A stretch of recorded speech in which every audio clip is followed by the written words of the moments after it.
We're live. Welcome, Facebook. Titans of the Fantastic. Woo! Yeah. And VisionCon. Welcome, VisionCon, Titans of the Fantastic. If you're in the hallway, come on in. We're going to have a great time here. And there comes some arms. My arm's going to get tired after a while. No, you'll be fine. That's the reason why you got to hire. I forgot my selfie stick. You'll be fine. I was going to say, I've got a little tripod, but I don't know if that's going to work there. All right. Welcome to the Titans of the Fantastic panel, and we are live on Facebook.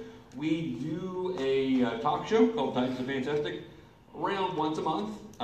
Keith, Brittney, and I are your main people, and we kind of like to make this a talk show about geekdom. So we like, the Tonight Show meets geekdom.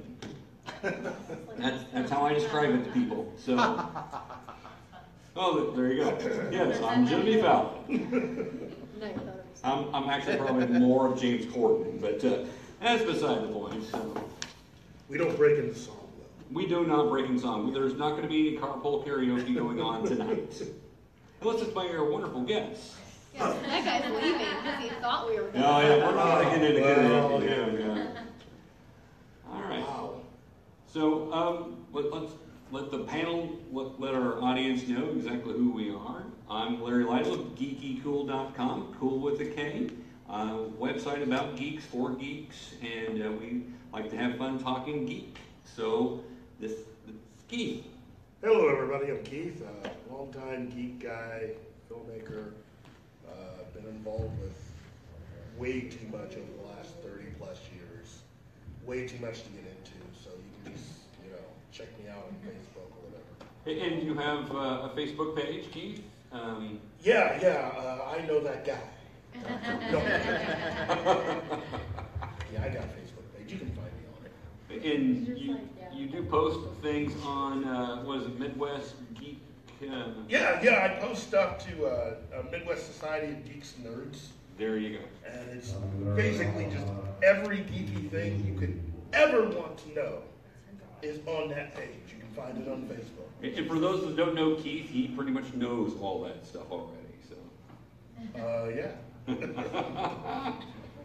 And then we have Brittney Greer. Brittney. Woo! Yeah, exactly. You got fans. No big deal. Brittney is one of the local celebrities here. Her and American Wasteland will be downstairs. Downstairs, yes. I thought you meant just in real life. Yeah, in real life. Everybody knows and loves her. Downstairs, yes. Which is still kind of tripping me out a little bit. What? Actress, writer, director? An award-winning director. Oh, award-winning. Of award-winning series. Yes. She's fantabulous. She is. That's why we have her, because she is fantastic. She is a titan. Moving on. No, so I'm Brittney. I work with American Wasteland Entertainment. We do a lot of online-based, web series, so it's the new media. We have a new show out. It's Strange Happenings, which is what's on my shirt. Shout out. Keith actually makes a cameo in Strange Happenings. It's pretty great. Oh, look at you. That's okay. I can just talk really loud. So I write, I direct, I do makeup effects sometimes on the side, horror-based stuff. That's what I really like. And you can check out the show. It's on Facebook, so you can go to Strange Happenings series. It's on Facebook, it's on YouTube. All 5 episodes to season 1 are out. Season 2 just got wrapped as far as the script writing process, which will have werewolves in it. Yeah. Which leads us to these awesome dudes sitting beside us.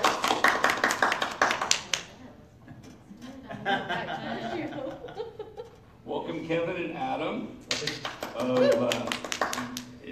Totally went blank there. Lunchbox Press. That's right. And we love your guys' stuff. So All of it. we are so glad you guys are here with us to join us for Titans of the Fantastic, because you guys are Titans yourselves. Oh, thanks for having us. Appreciate Hey, it. that But the is Titan our part. pleasure. Yeah. I just think it's super rare they're putting werewolves in Strange Happenings. I know. I know. We had Bigfoot first season, so Yes. maybe I Very can. excited. Tell us what you guys do. Let everybody know. If you guys don't know these guys, or if you haven't bought their comic, you guys are being ridiculous because you should. But And yeah, they've got a tell lot of them- news for us too. Yes, yeah. Tell them what you guys got right. going on. Well, I'm Kevin Watkins, one of the founding members of Lunchbox Press. It's called Blue Collar Imagination. It's where the company came from. We came up with a comic book last year called Listen to the Thunder. Yeah. It's about a bunch of werewolves that you can trace back to the Middle Ages. And this first story sequence takes place in a small town called Whisper. And it'll be 5 issues. Issue 2 will be out this year. Also, under our company banner, we are doing a horror anthology called Graveyard Slaughter that'll be out this year. It's 4 artists, 2 writers. It's kind of a homage to when you went to the VHS store in the 80s and went to the horror section and saw all those ridiculous titles that you saw there. It's the title Graveyard Slaughter. So we're fortunate to have, we're bringing Javier Saltares back. He was the artist for Ghost Rider in the 90s. Cullen Bunn, who writes everything under the sun. He's written Deadpool Kills the Marvel Universe, X-Men Blue, Star Wars, The Sixth Gun, one of my favorites, Harrow County. He's writing it, Adam's doing the artwork, and we've got 2 indie sensations in Springfield, Ryan Wheaton and the illustrious Gary Bedell is going to be doing it. So Adam and Ryan Wheaton are doing my portion of Graveyard Slaughter, and Javier Saltares and Gary Bedell are doing the Cullen Bunn section of it. Wow, So, that's phenomenal. that'll be out this year. It'll be 50 pages. We're going art book, table, kind of like table, kind of like a coffee table sized book, like something you'd see in Spectrum for it. It'll be over 50 pages. On the Kickstarter, there'll be options just to get the regular edition of it, but also we'll have a limited amount of hardcovers that will all be hand numbered and personally signed by us, but Javier is going to do a painted cover for it. Wow. So it's really exciting to get Javier back into sequentials. Yes. He hasn't really done anything for a while. And I think it's just a fucking shame that he's not been in the industry. I mean, doing something for Marvel, doing something for DC. And then this is the first time Gary Bedell has ever done sequentials as well. So it's a great organic process. We get the 6 of us get together. It was fun to come up with, kind of this.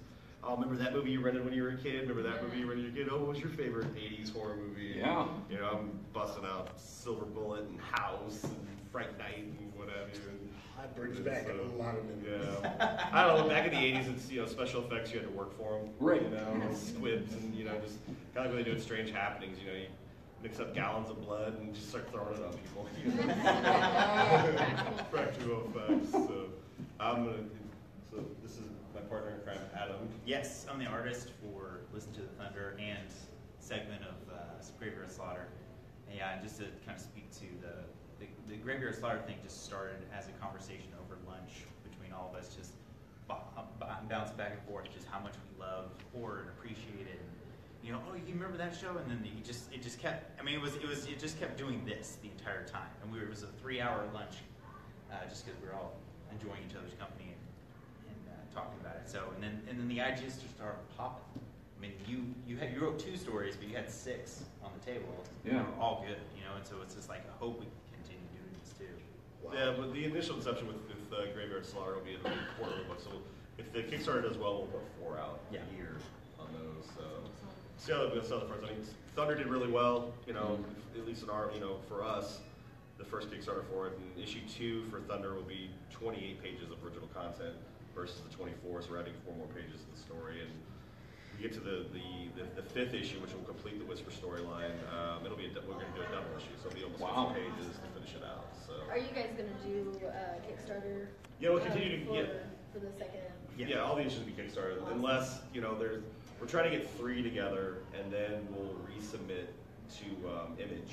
Oh. So with Thunder 1 opened up some doors for us, and I mean it's a tough industry, but It's a process. It's not. it is a process. But most companies want 3 in the can to Yeah. even consider you. So once we get to 3, we'll probably resubmit.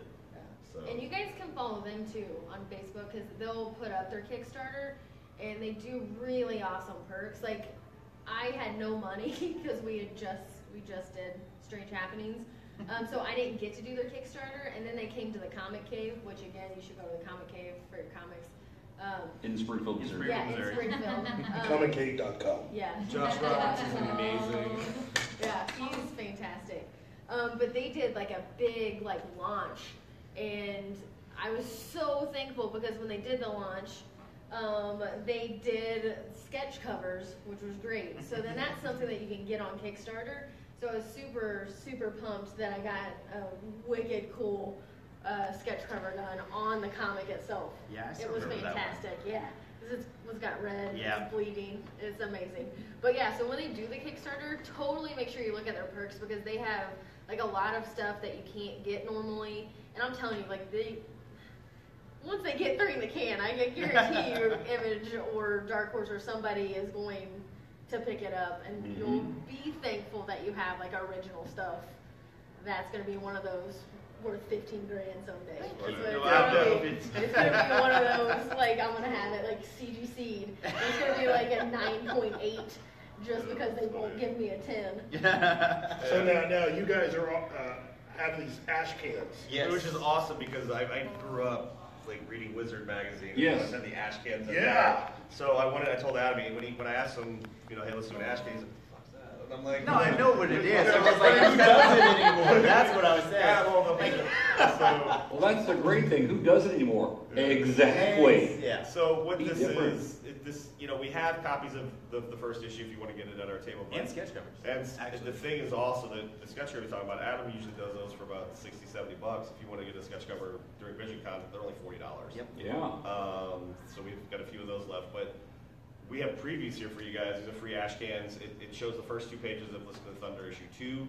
So it might ruin the first issue because the first page of issue 2 it starts right after issue 1. Yes, So it goes does, yeah. right in, but also you get a cool preview of wrangling all these artists to get preview stuff for Graveyard Slaughter. But you actually get a live, pretty cool preview of each artist's rendition of Graveyard Slaughter as well. So we've got some bookmarks for you guys too for showing up for the panel and everything. So feel free to take this. But yeah, stop by our booth. Like Brittney said, Listen to the Thunder on Facebook. Just check that for the updates if you like werewolf comics.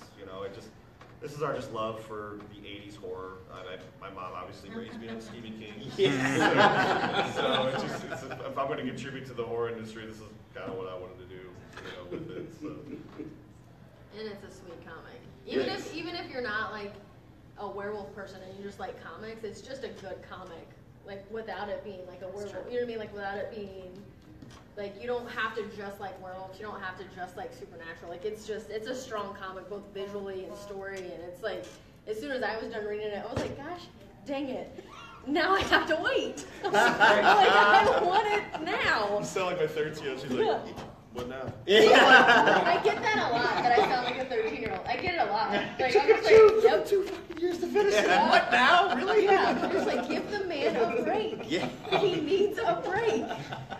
Well, I'm more of a mask and cape kind of guy. So my comics are typically superhero comics that I'm reading, but I loved it. I got into it and went, Thank you so much. wow, that was just amazing. And I know I wrote a review on it. Thank you for the review. Well, you guys deserved it. That was just an amazing comic. I left and went, wow, these guys are not only up and coming, they're here. The industry just doesn't know it yet. So once they get a hold of it, you guys are going to be rock stars. You're going to be... They're already rock stars. Well, they are. People just don't know it yet. They're not showing up at the concert yet. But And I'm going to be, what I get to do? I'm going to be like, when they've optioned this for a movie, and I'm going to be like, hey, remember that one time I was on a panel and I was sitting right next to him? Like, just whatever. And like, my kids are going to be like, you were not on a panel with him. There's no way. There's no way. I'll be like, yeah. I think you guys will be on Netflix before we will. Yeah, exactly. No way. I can't wait. So when it does get out, you guys just give me a holler, and I will totally be a dead body somewhere. Like, covered in blood. You don't even have to see my face. I'm just covered in blood, just in the background. Just throw that out there now. I love it. I love it. I'm with you. And being a actor in college, I'm with that. I'm a little down with being backup prop, whatever. So, Keith's our great actor in here, though. I mean, he's the man that's in everything. So. Not in everything. I'm not in Black Panther. I thought you were. Really? No? I'm going there. Speaking of which, wow, I would like some of that Black Panther cast. Yeah, no doubt. Right? That was an amazing haul-in. Will you hate me if I say I haven't watched it yet? No, I haven't seen it. I haven't seen it either. Okay. I haven't seen it. I mean, the movie will have made $500 million by the end of this weekend. Yeah. Well, they're anticipating it's going to make another $100 million just domestically this week, which is unheard of, hitting that level a second time. So. Yeah. Can you imagine if you're, I mean, the thing is, can you imagine if you're sitting there at Warner Brothers, right, and you have the trinity of you have Batman, you have Superman, and you have Wonder Woman, okay, and you have movies about a tree and a raccoon that hand them their lunch. You have a movie about Black Panther, who is a B-list character, hand them their lunch. Yes. And it's just, I mean, seriously, it's like, but they get it though. Marvel gets it, you know, and it's Black Panther is a cultural phenomenon. I mean, the fact that Kendrick Lamar bought out 3 theaters to show this, it's just, they get it. They get what the fans want. I mean, you know, Disney's going to keep, I mean, for 20 years we're going to have these movies. Yes. Yes. Look, we'll probably get into it later on in the show, but I mean, this is the difference in having a company that responds to the fans, that understands who characters are, versus a company that, you know, we saw what Warner Brothers and Kevin Sujihara attempted to do with Justice League. They don't get it.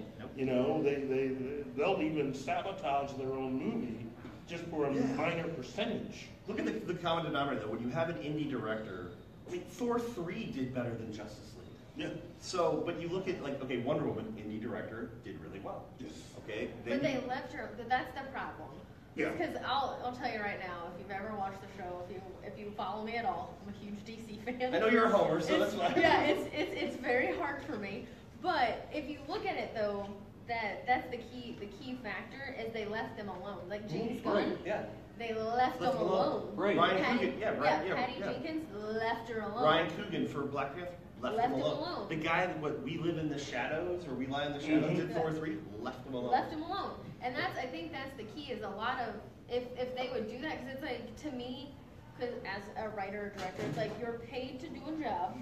So it's like, so if you expect someone's best work, then it's like you say, this is your money, this is what we want, like, please don't go over your budget, that's fine here. It's like, as long as they're getting in their time frame that they need to be getting in, it's like, I think you should leave them alone. Yeah. And I think there would be a lot more films that would be, because I like them all, I can't help it. I like them all. It's fine, you're But fan, you know what I mean? But you know what I but mean? look what they did with Nolan in the original the Batman trilogy. They left him alone.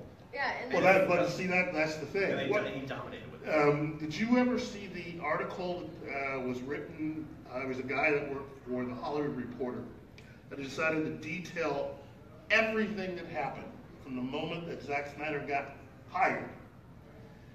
It's usually when you hire someone, you don't usually retain the services of those particular people who you just have had doing other things.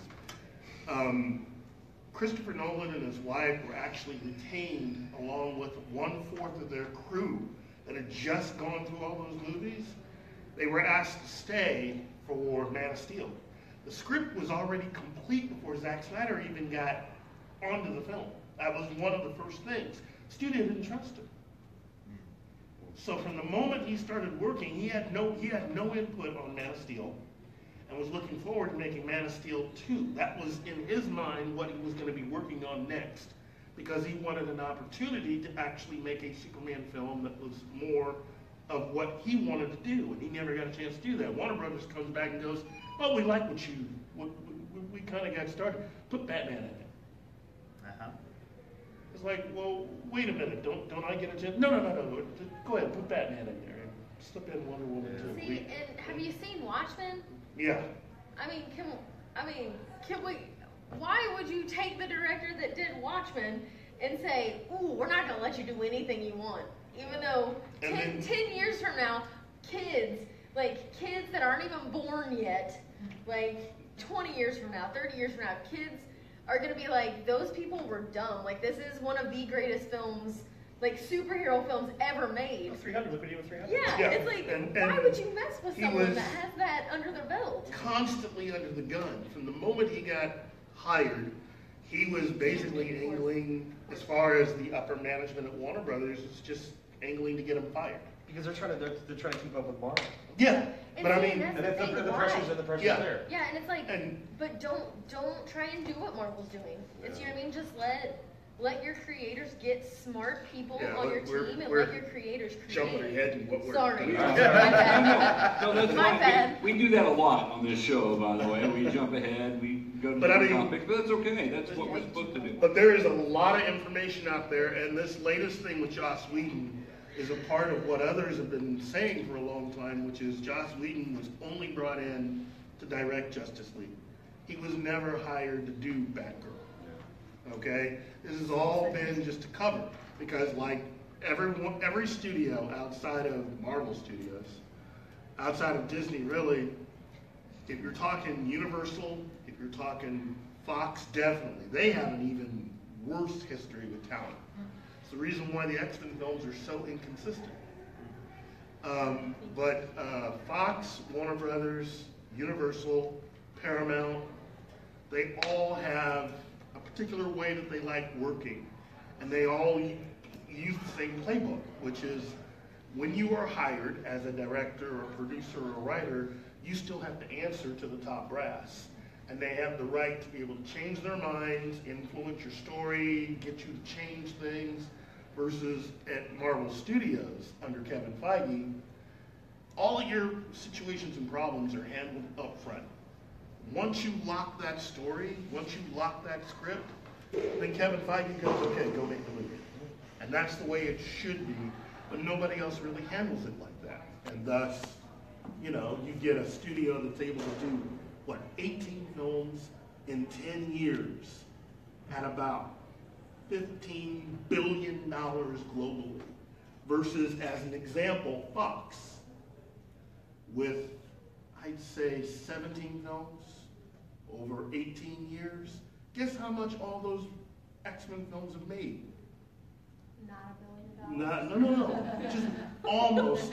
I'm not good with math. Almost 5 billion. Yeah. It is stark, and that's the reason why.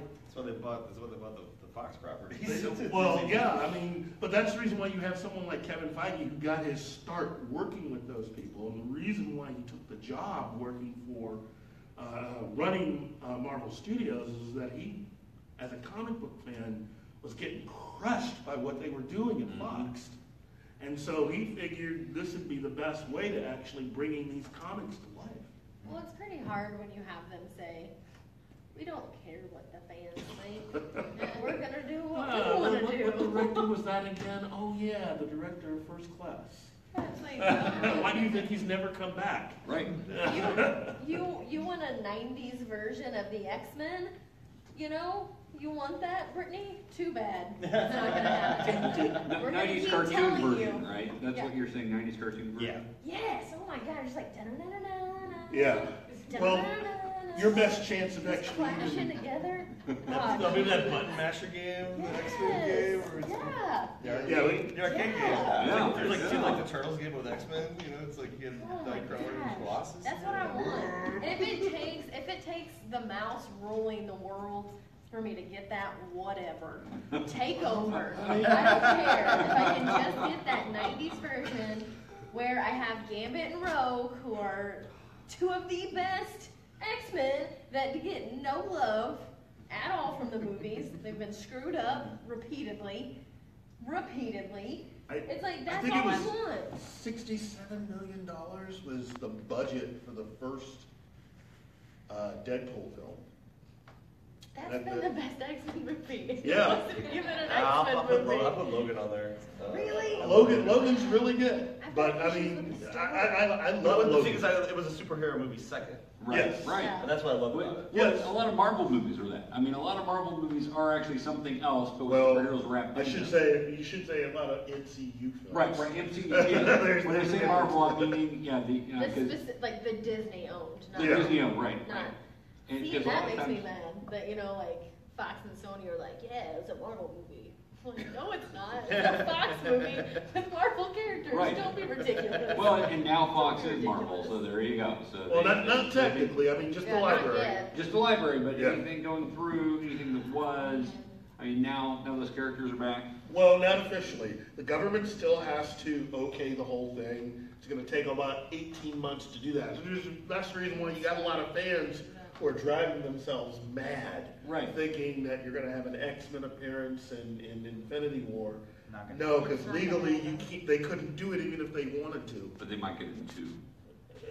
No, that other one was also done. I mean, they just wrapped. I know. You're telling me if you're not Mickey Mouse and this deal goes through, you're not telling me that you're not gonna go, okay, guys, I got an idea.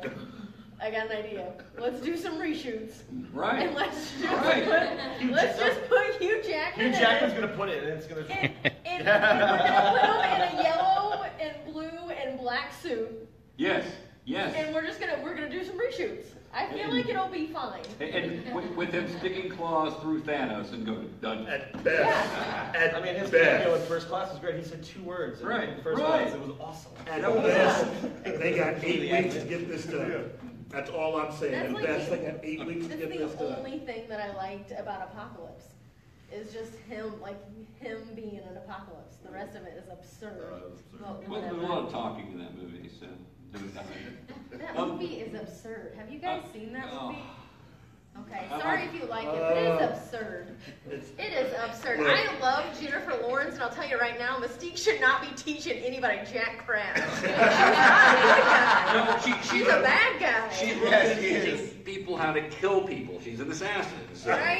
See, but they do it again to you, though. Because at the end of Apocalypse, spoilers, they're like, hey, we're going to put them half in their suits. Just kidding. You're not going to ever see that. Right. This is What is another up joke. with that? Why can't you It's put her in another a joke. suit? And again, it's like, so we're just putting Mystique back in the manor, and she's going to teach the X-Men how to be the X-Men?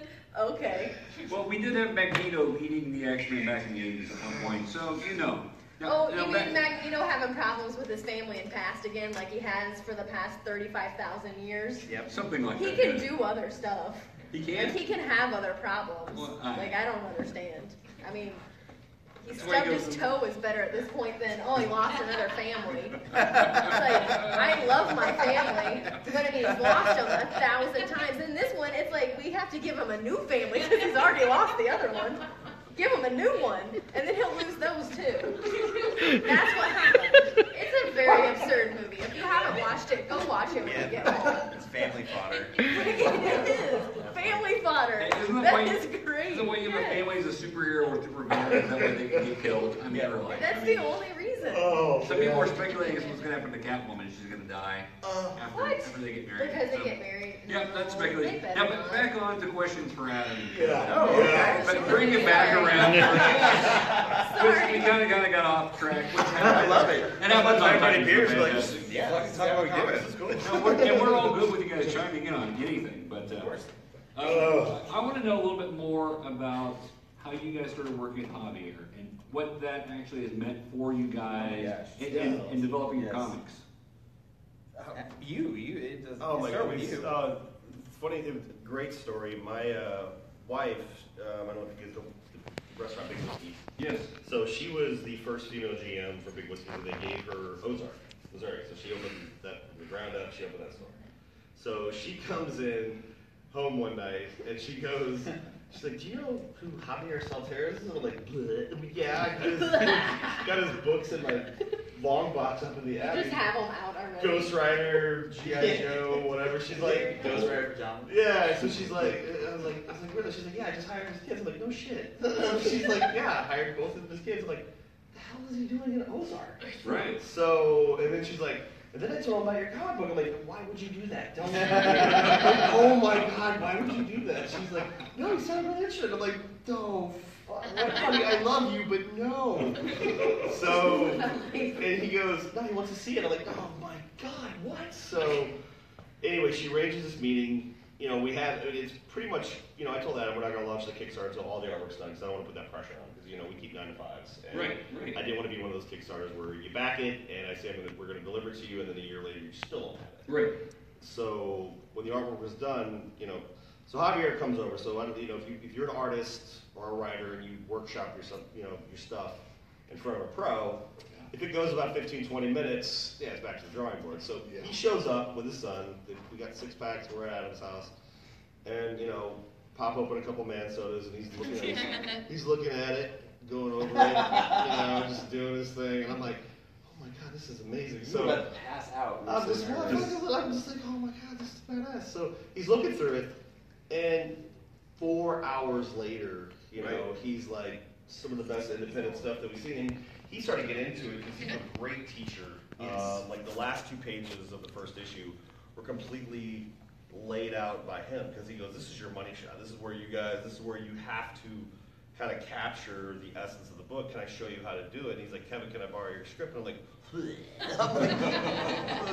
And that is a money shot, by the way. That's amazing. Yeah. Right. So it was really respectful of Adam because he's like, now, what do you think as far as these layouts that I did? And Adam's like, I'm using them all. So those last 2 pages of They're Thunder. not my layouts. Thunder. And it was neat to hear that. So that's why we list him as a creative consultant on the book because there'd be no book without him. Right. Without him, he just brings such a blue collar element to it. I mean, one of the best stories he told us was when he was there at Marvel and Layfield, Silvestri, and McLaughlin were like, hey, and Larson were like, hey, we're leaving. You want to come with us? And in New York, he was like, I can't have a family. And he was going to be one of the founding people of Image, but he was making such bank doing Ghost Rider because it was the #1 title at Marvel at the time. He goes, no, that's all right, because he had G.I. Joe gigs he's getting, which was awesome. For my 40th birthday, my wife we threw this big barbecue, and he shows up with 2 original covers of G.I. Joe. Wow. 40th birthday, Kevin, and I just go, get away from these. Like, can we see them? Keep your booger hands off the show. So, I love my wife to death, and for what she did, but I gained a friend from this. Yes. And our thanks to him is bringing him on Graveyard Slaughter because he loves horror comics, and this is an opportunity for him to show all the companies. Give them a big middle finger saying, we got him, you don't. Right. And you suck for not hiring him. Yeah, exactly. So he's a great friend. His daughter just came in my tattoo shop the other day, wanted to fix some stuff on her back that he designed and stuff. So wow. Yeah, so it's good friends. So we couldn't have asked for a better scenario for it. And it's really cool. He's doing we had Stefan Rue, who did Harley Quinn and Star Wars comics, he did the alternate cover for 1. Well, Javier's we gave him the cover for 2. So he's doing the alternate cover for that, the variant cover for that one. So that's awesome. I'm excited to have that. So, yeah. And that just kind of shows you too, how hard the business is. Oh, it's insane. You know what I mean? Someone like him, who's with #1 comic. You know what I mean? He was doing stuff for the #1 comic for a long time. So it's kind of interesting to see too. It's a very hard industry. It's a very hard industry to get into. A lot of people think, well, if you have a great story and you have a great artist, boom, you're solid. You're solid. It just falls into place. But it's it takes a lot of legwork, and like you guys said, you guys have 9 to 5s. You have to do other stuff on top of this. So what you're doing makes it, I think, even more impressive. You know what I mean? Because it's you have to have regular jobs. Because it's the dream is to be able to do it, and just this is your life, and this is what you get to do. But I mean, it's a difficult thing, and I think a lot of people need to know that because I think people appreciate the book more. You know what I mean? As much as I want it right now, I totally appreciate the fact that I totally get why. Well, we feel we almost feel like know? novelists right now because we're kind of irrelevant because comics sort of come out every month. Right. Unless you're on the Image cycle where it's 6 months break, 3 months, another 6 months. But as far as this goes, we appreciate the fans as far as coming back for issue 2. We're going to reward them with 4 extra pages. And this is more of a passion project for Adam and I, just to get to the 5, so we can put it in the graphic novel sense. And it's that's gonna be. It's opened up doors for us that we didn't think that would open up. Sure. Getting optioned by a Hollywood representation from the Hustle and Heart, to say pick us up for that. We're like, there's just 1 issue, guys. That's fine. They're like, no, we like it. So. And again, a testament. Yeah. You know what I mean? A testament to the product that you guys have. Well, you know what I mean? Because a lot of people won't do that with just 1 issue. Well, we want to put our best foot forward. Yeah. And it's if it would have fallen on its butt, then we just would have rushed it and put it out. I just told Adam, take all the time in the world you need to finish this. Just because it's your first time doing sequentials. I don't care when it comes out, but we're not going to launch until you have all the artwork done. Exactly. You know, and That's Troy smart. and Troy Petery, our letterist, he does everything for Top Cow. He's always messaging me, going, "When's it out? When's it gonna come out?" Right. And I'm like, "It's coming, man. Just hold on." You Yeah, know. just So hold your horses. So, but it's just Hold your cows. You know, that was the whole thing with Colin too. You know, Colin wouldn't come on board for Graveyard Slaughter if he didn't like Thunder at all. He's a big fan of Thunder, and we're real fortunate. Just, you know, I'm lucky that Adam draws my stupid words. You know, the way he They're really. not stupid. They're awesome words. Don't listen to them. They're awesome words. And with Javier, like when he again, that was just an awesome experience because he's like, yeah, you know, back when I was working at Marvel, and he's just name dropping, and you're like, yeah, I know all of those people from their artwork. He's like, yeah, you know, then he has such a way of, he should be teaching, really. He has a way of communicating his ideas in a very simple way. When he looked at, I had already drawn the last 2 pages, and so I have those. And then he's like, what do you think about this? You don't have to use it, but he's like, do. And initially the artist in me was like, no, I'm not going to use this because it's not mine. And then I started looking, like, dang it, he's right. These are so much better. Like, it builds the story, and then and it works out tremendously. So it's funny because I can compare the two now because I have both the drawings that I had done originally and then his idea. He's helped me understand the composition and storytelling. That's really what we're doing with comics. Right. It's not just making pretty pictures because you can do that all day. It's storytelling, and that's what he gets and understands in composition. So he's an amazing guy. I wish he was here today because he's usually, but he's in Florida right now. So almost. Yep. I don't know, Florida in late February, I guess I get that. Yeah. And again, I think I keep saying this, but I think it's a testament too to your artistry, the Yes. fact that you're willing to say, you know what I mean, like that you're willing to be like, you know what, like this is going to make it better. You know, I think that's Yeah. awesome that you can do that, like because some people can't, like some people can't. Even with like the preliminaries that he sent us for Graveyard Slaughter, it's just he's a professional approach. Like there's a Marvel style and there's a DC style. The mainstream guys, they have these techniques at their disposal, and they're the way they draw architecture and all this stuff. And you send him in mass text with like all of our stuff, and these things are like, guys, so freaking good. Like he just needs to be working on something. Right. Stop being so smart. Yeah, You're good at God. stuff. What I like about him is he's so blue collar about it too, because he comes from an era where 12 issues a year. Yeah. You know, no break, just Yeah. comes out. You know, Right. on time. Yeah. This will feed my family. You know, and it's that discipline, but it's also he said something that Adam once said that just always resonated. Every panel tells a story. You know, and Yes. he's got, if you ever go to the comic cave and look at Josh's mural of Swamp Thing that he has, his Javier Swamp Thing is probably one of the most gorgeous things ever. Yes, it is. That there.